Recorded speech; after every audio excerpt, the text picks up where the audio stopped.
Bonjour et bienvenue au Forum du patrimoine depuis le Carrousel du Louvre où se tient le Salon international du patrimoine culturel, édition 2021. Ce forum est organisé par le magazine Atrium et Ateliers d'Art de France avec le soutien de la Fondation France-Bois Forêt. Suite à l'incendie de Notre-Dame de Paris, la filière Forêt-Bois s'est engagée pour la sauvegarde de notre patrimoine en créant une fondation qui s'appelle la Fondation France-Bois Forêt pour notre patrimoine. Nous allons partir faire un tour d'horizon de ces actions avec nos invités. Je me tourne à ma gauche. Monsieur Henri de Revel, bonjour. Bonjour. Vous êtes délégué de la Fondation France-Bois Forêt pour notre patrimoine. À vos côtés, monsieur Jérôme d'Anglejean, bonjour. Bonjour madame. Vous êtes propriétaire de l'abbaye de Longues et lauréat de la Fondation France-Bois Forêt pour notre patrimoine. Tout à fait. Et enfin, monsieur Bernard Le Chevalier, bonjour, rédacteur en chef du magazine Atrium. Bonjour.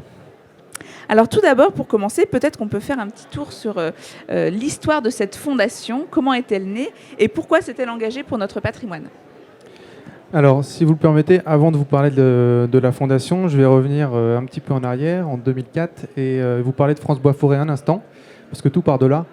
Donc, France Bois Forêt est créée en 2004, c'est l'interprofession nationale de la filière forêt-bois, et qui regroupe en fait 24 organisations professionnelles. Alors, pour faire court, qui vont de la graine à la première transformation du bois, mais vous retrouvez les propriétaires, les transformateurs, les exploitants forestiers. Donc, c'est une diversité de métiers et de profils, et qui financent tous ensemble des actions pour lutter contre le changement climatique, pour mettre plus de bois dans la construction, dans les emballages, faire de l'éducation à l'environnement. Donc c'est un champ d'action qui est très large et qui a donc vocation à développer cette filière.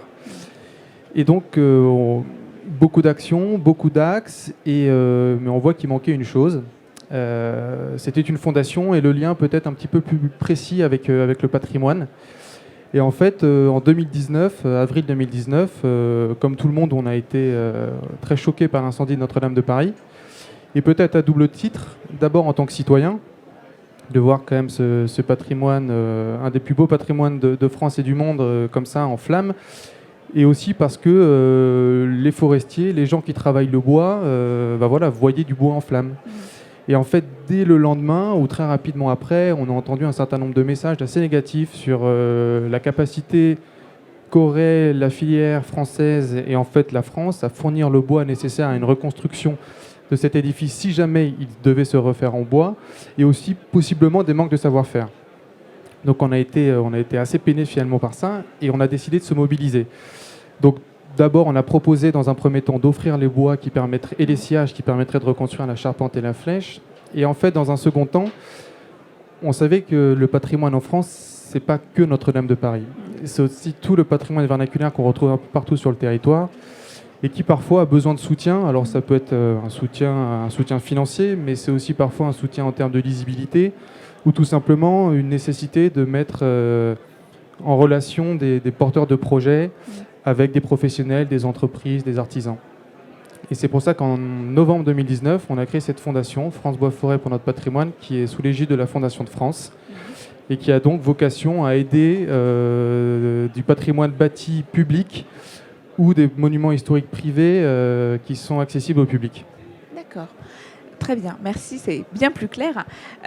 Et quelles sont les actions que développe la Fondation pour aider justement tous ces propriétaires Alors la principale action, c'est un appel à projet qui est lancé tous les ans. Alors c'est très récent, en 2019, donc il y a eu un appel à projet l'année dernière, et là on est en train de clôturer le second appel à projet. Donc l'année dernière, on a récompensé 7 projets qui ont reçu chacun un chèque de 10 000 € pour les aider dans leurs travaux à venir. Alors après, c'est pas que ça, c'est aussi la promotion de tout un tas de savoir-faire, c'est de la communication, etc. Et c'est aussi parfois des partenariats, avec d'autres organismes, avec des revues et un partenariat notamment avec Atrium, et je laisserai mon voisin vous en parler. Est-ce que vous pouvez nous en dire un petit peu plus sur ce partenariat ? Alors on a rencontré la Fondation France Bois Forêt assez rapidement. Nous, Atrium est une revue qui existe depuis 20 ans sur le monde du patrimoine. Et bon, cette initiative de la filière bois, qu'on connaissait par ailleurs parce qu'on travaille avec eux sur d'autres sujets, nous paraissait intéressante Et bon, il y avait cette possibilité d'aider des projets. Et nous, en tant que médias, on voulait aussi participer à l'opération et récompenser des choses qui avaient déjà été faites, des projets qu'on connaissait par nos réseaux ou bien qu'on pressentait et qui avaient vraiment un peu changé la face de certains lieux, de certains monuments. Et donc, il nous a paru intéressant de voir un peu et organiser un concours avec le magazine Atrium. Donc, l'idée était de récompenser les réalisations qui avaient été faites dans 3 catégories. Donc, le patrimoine monumental, le patrimoine de proximité et aussi l'usage du bois français dans la modernité à l'intérieur du patrimoine. Donc le rajout contemporain qui peut se faire parfois dans un monument ou dans une réalisation. Et c'est un peu cette rupture architecturale avait aussi un intérêt. Donc c'est vrai qu'il y a 3 aspects. Il y a ce patrimoine monumental qui est important en France, mais il y a aussi ce patrimoine de proximité dont parlait Henri tout à l'heure et qui est partout sur le territoire, et puis ces ajouts modernes. Donc ça nous a permis de récompenser à travers une première édition du concours en 2020 7 projets dans les 3 catégories, avec là aussi des aides financières qui étaient données. On avait 4 000 euros de récompense sur chaque premier prix, mais aussi toute une communication qui est faite derrière et qui permettait en effet à ces porteurs de projets d'être mieux connus et d'aller plus loin dans leur action. Voilà, c'est un peu cette démarche qui est un bras de levier aussi bien économique que de connaissance et de reconnaissance de l'action qui est menée, souvent par des gens qui sont des bénévoles, parce qu'on a beaucoup récompensé des gens adhérents de Maisons Paysannes de France, adhérents de l'Union Rempart, vous voyez, des gens qui ont une action sociale à travers le patrimoine, ce qui est dans la démarche de notre magazine.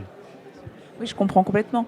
Et ça vous permet aussi de faire un lien entre vraiment la matière bois, que peut-être les gens ne connaissent plus vraiment, et vraiment les chantiers du patrimoine, de remettre à l'honneur ce matériau. C'est que le bois dans le patrimoine, il est essentiel dans le bâti, mais il est aussi essentiel dans les savoir-faire qu'il entraîne. Et les choses sont interdépendantes, c'est-à-dire que le bâti a besoin de ces techniques, finalement, de ces savoir-faire pour pouvoir se restaurer, pour pouvoir exister. Et puis ces savoir-faire, ils ont besoin du patrimoine pour continuer à exister. Complètement. Peut-être, Monsieur Danglejean, vous pouvez nous en dire un petit peu plus sur l'abbaye qui a obtenu le prix de l'appel à projet, qui a été désigné comme appel à projet lauréat. Écoutez, merci, et avec grand plaisir. Voilà, l'abbaye de Longues, d'abord, il faut dire que c'est une parmi 7 lauréats. Donc, on a passé hier un petit peu de temps en famille à regarder les autres lauréats.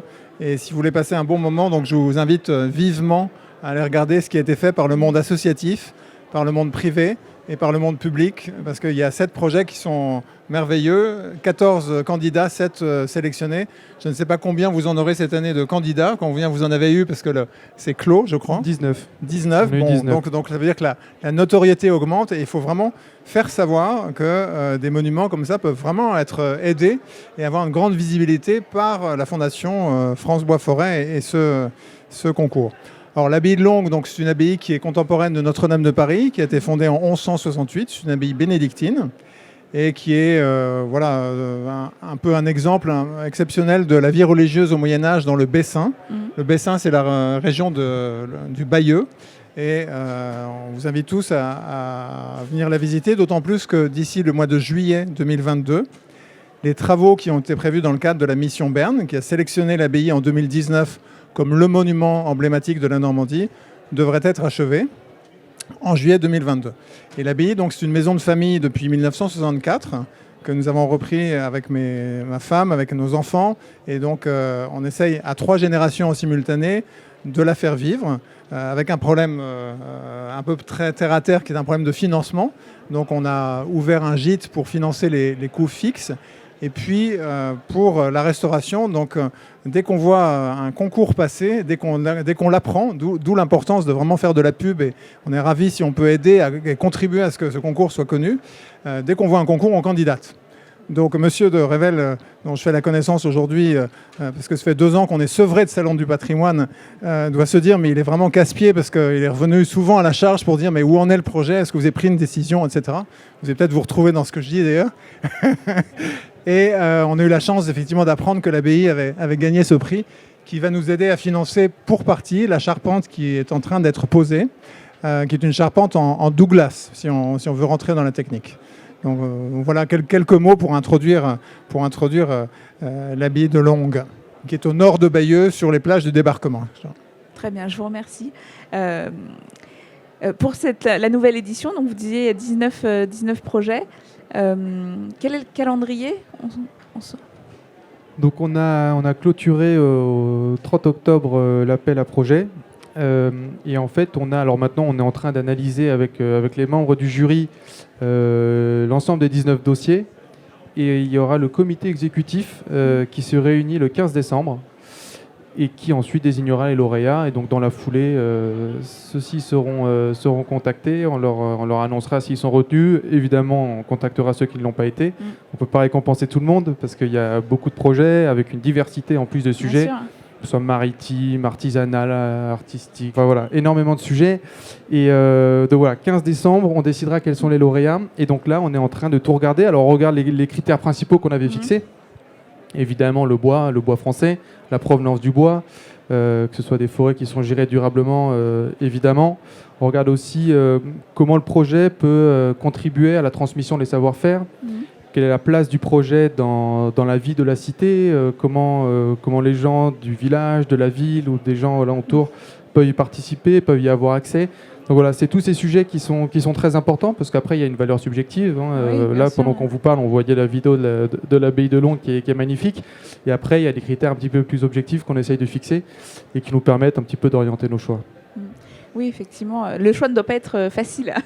Non. Et vous avez des projets sur toute la France une grande partie des régions sont représentées ? Toutes les régions quasiment ont été représentées entre l'édition de l'an passé et celle-ci.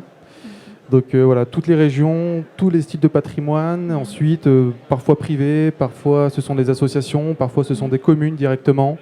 Donc voilà, on y tient parce que c'est important de soutenir et le patrimoine privé et le patrimoine public.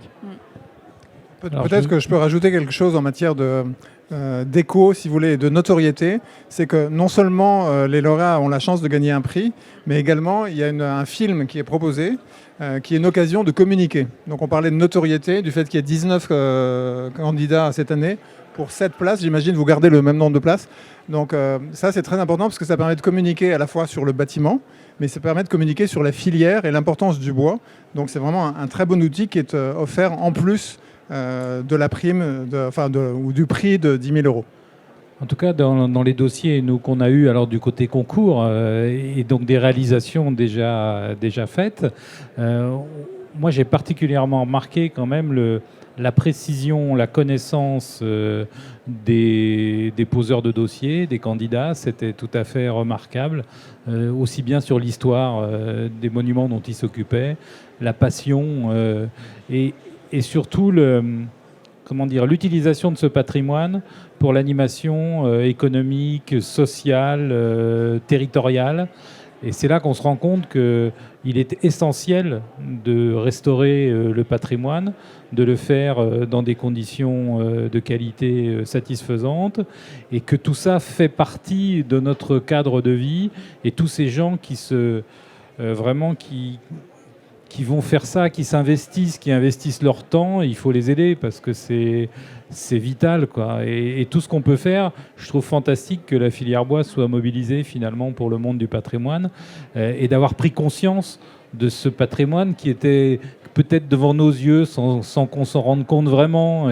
Et tout d'un coup, avec la disparition de la charpente de Notre-Dame, tout d'un coup, on a dit mais oui, faut les aider parce qu'il y a vraiment un sujet, quoi. Et en plus, il y a quand même beaucoup de patrimoine en France en déshérence. Il y a quand même beaucoup de choses à faire, quoi. Oui, il y a on peut tous se retrousser les manches pour le bien du patrimoine. C'est ça. Et maintenant, avec l'aide de la Fondation France Bois Forêt, ça va nous permettre d'aller plus loin. Écoutez, je vous remercie beaucoup pour votre participation à cette table ronde. Au plaisir de vous retrouver sur cette même plateforme pour échanger à nouveau au sujet du patrimoine. Merci, à bientôt. Merci. Merci beaucoup. Merci.